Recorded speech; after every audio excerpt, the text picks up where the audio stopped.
Hello ladies and gentlemen, my name is RemovableSanity, and today I am reviewing the Mooseman on Series X, developed by Vladimir Poletsky and published by Morteshka.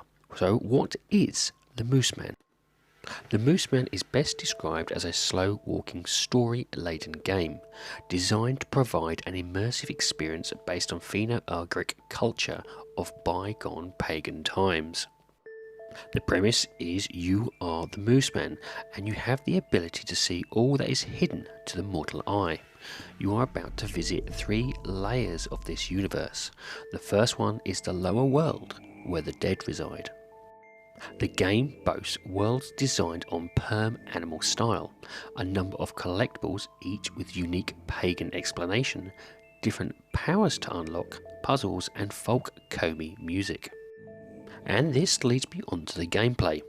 The gameplay starts with your protagonist purposely making his way from left to right along the level, taking in the sights and sounds of this pagan-inspired world.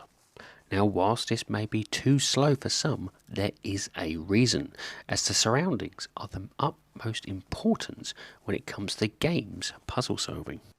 The majority of this is using one of your abilities to see things from the other side. A button press allows you to move from the real world into the realm of the dead. This is the main feature of what the game's challenge is based upon. Stationary objects in one realm will be illuminated as actual living creatures in the other that can move towards or away from you, or even create a bridge in an uncrossable area. Because of this, you will find yourself looking at ledges where you just can't reach and switching into the other realm to establish whether there's anything around you you can move use as a route forwards. This is just one aspect that helps resolve puzzles. It also helps you see collectibles in the form of coloured artifacts. Collecting these artifacts places them in a list which reads like a comprehensive reference book to all the mythologies the game represents. Most are easy to find, but there are specific ones you will need to do a correct motion or solve a riddle to gain them. One such riddle had me copying the sounds some crystals made to form a song before it dropped said artifact. If I hadn't been switching constantly between worlds, I would have easily walked past this. There are bosses to each of the 3 main worlds, with the lower one being a huge spider. Defeating said bosses are actually pretty easy, and can easily and often rely on either pressing some switches or avoiding attacks in general till the end appears. Once out of the depths, you will have collected the Shondi, a piece of the sun, which acts as a shield. This illuminating presence protects the user from one hit only. If you're struck, the power diminishes and you must activate it again. It's pretty simple to do, but adds a layer of complexity to the simplistic gameplay.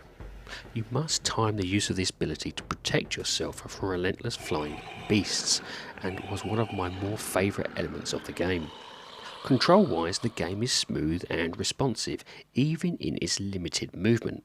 If there were areas I did fail, it was often due to my own stupidity of not understanding the situation, rather than the controls.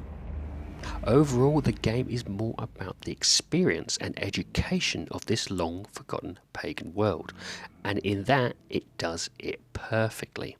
I found myself enamoured by the delights of this intriguing mythology and came away appreciating a forgotten lore that I doubt few even knew existed. The only gripe I could come up with is that it's very short, which left me really wanting more. And so to the graphics. The game's visual style is the tried and tested monochromatic visuals that have been used to great effect in other games. Here it is as equally impressive in distinguishing the real world and the land of the dead. It uses a lovely overlay in the main world showcasing off the perm animal styles with great effect.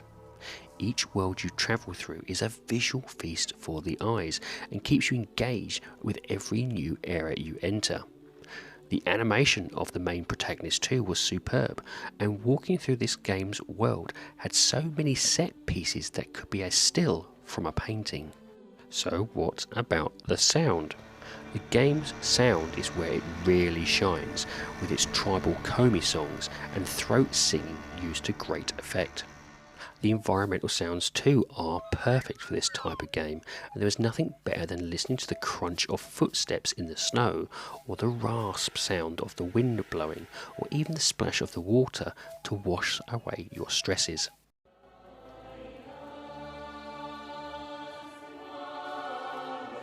The sound and music have been well directed to ensure that you are perfectly engaged with the journey unfolding, and it helps this story welcome you like a parent's loving embrace. And this leads me on to the rating of the game. Now, I rate games in order of avoid, on sale, great purchase, and must own. My rating for the Mooseman is a great purchase. It's a great game that storing is alluring and keeps you engaged from the beginning to the end with its lovely use of visuals, folk music and smooth controls. Again, my only real complaint is that for me, the experience was too short as I really wanted more. The game is currently priced on Xbox at £5.59 or approximately $7, and depending on your skill and patience would give you about 2+ hours worth of gameplay. Whilst there is a number of artifacts to collect which you can go back to each level and find, there really isn't any other replayability. If you are looking to have a short but truly engaging experience into a forgotten pagan folklore and like listening to inspiring folk music, this is perfect for you. Or if you want something new, short and sweet to experience over a couple of lunches, this again would be ideal. Well, ladies and gentlemen, that's it.